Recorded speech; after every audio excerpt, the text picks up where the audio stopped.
ground. It was pretty touching to me to see the folks on the ground or to hear them on the radio just like trying to pierce through the veneer of the typical kind of reporter banter to say, no, this is really an emergency. I mean, this is unacceptable. And I like to think that some of the honesty that filtered through them came back, through even the media to all of those of us who only saw it that way. Well, after just spending some time down there, I can say that definitely is something that people need to be reminded about. So I appreciate that song. This is Elle Thomas on KRCX 93.9 FM, Regis College Radio. A live interview with two members of the really cool local band called the Flobots. And I'd like to thank Stefan and Jamie for coming out tonight. It's our pleasure. For their show that's going to be happening here on campus on Friday. And with us in the studio is TJ Bowen. I'm going to turn the mic over to him and let him ask some questions. TJ has been really instrumental in making social justice a visible presence on our campus. Hey, thanks a lot, Elle. Well, I'd like to start out with a bit of a story and see if the Flobots, Stefan and Jamie, might have some comments on this. On campus, I talked about the 4 flags that are out on the quad. I didn't talk about the 5th, the white flags in the middle.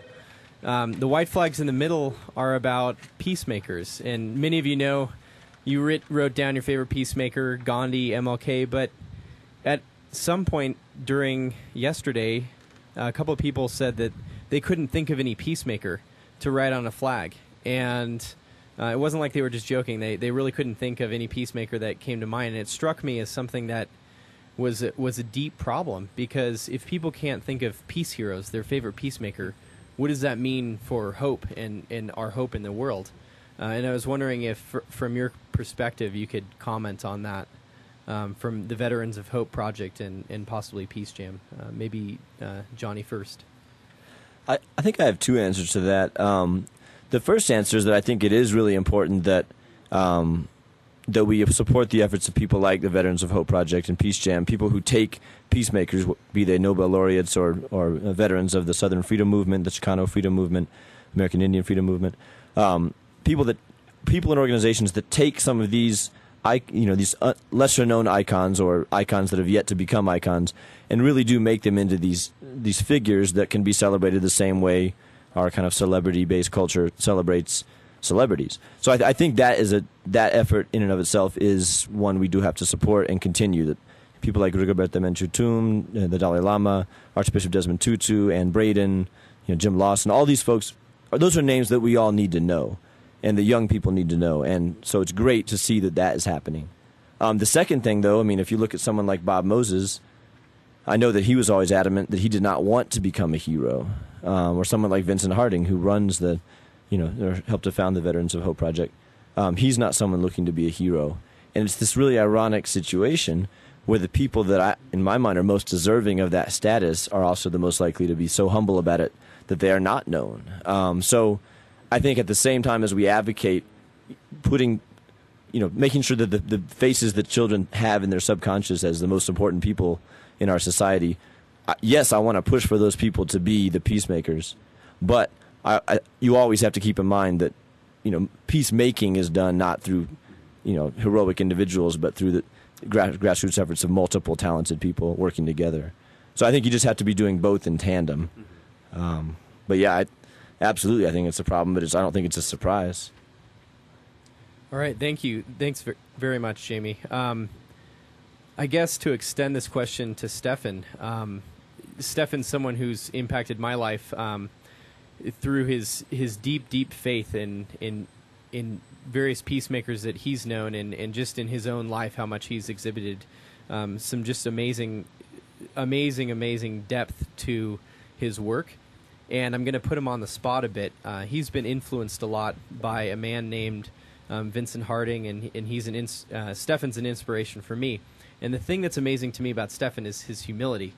And if Stefan can ironically talk on the air about his humility and where it comes from and how he keeps it as a member of a hip hop group. Oh man, TJ, thank you. I have 5,000 comic books, TJ.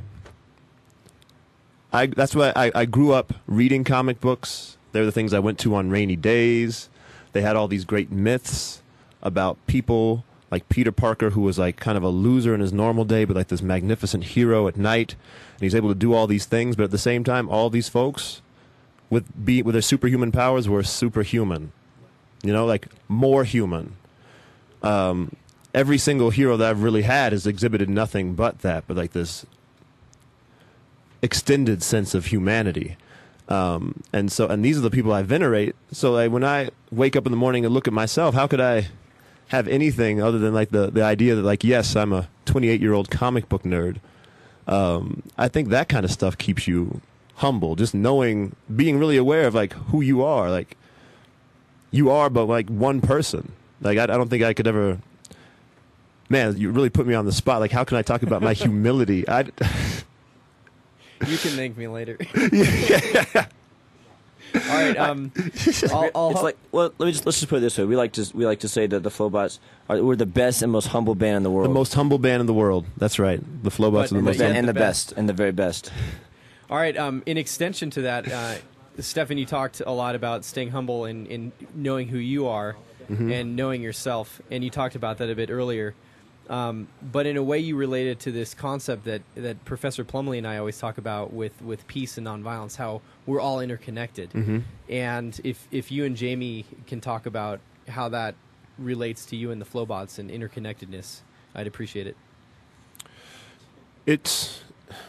It really is the key. That's how any of this stuff works.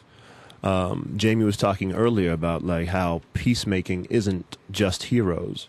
It is actually a concerted effort of concerned individuals, and that's the way any of this stuff has ever happened. That's the other part of Peace Jam. That's what Ambassadors of Hope is about.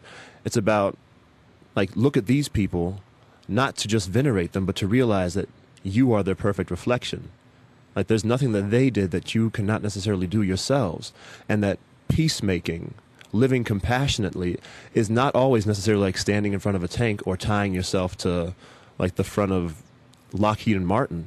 Sometimes it's about just like sitting down and listening to somebody or having a conversation or really making an effort to see other human beings. That's how it really works. That's how true change happens. That's how a paradigm can shift. It's those little steps too.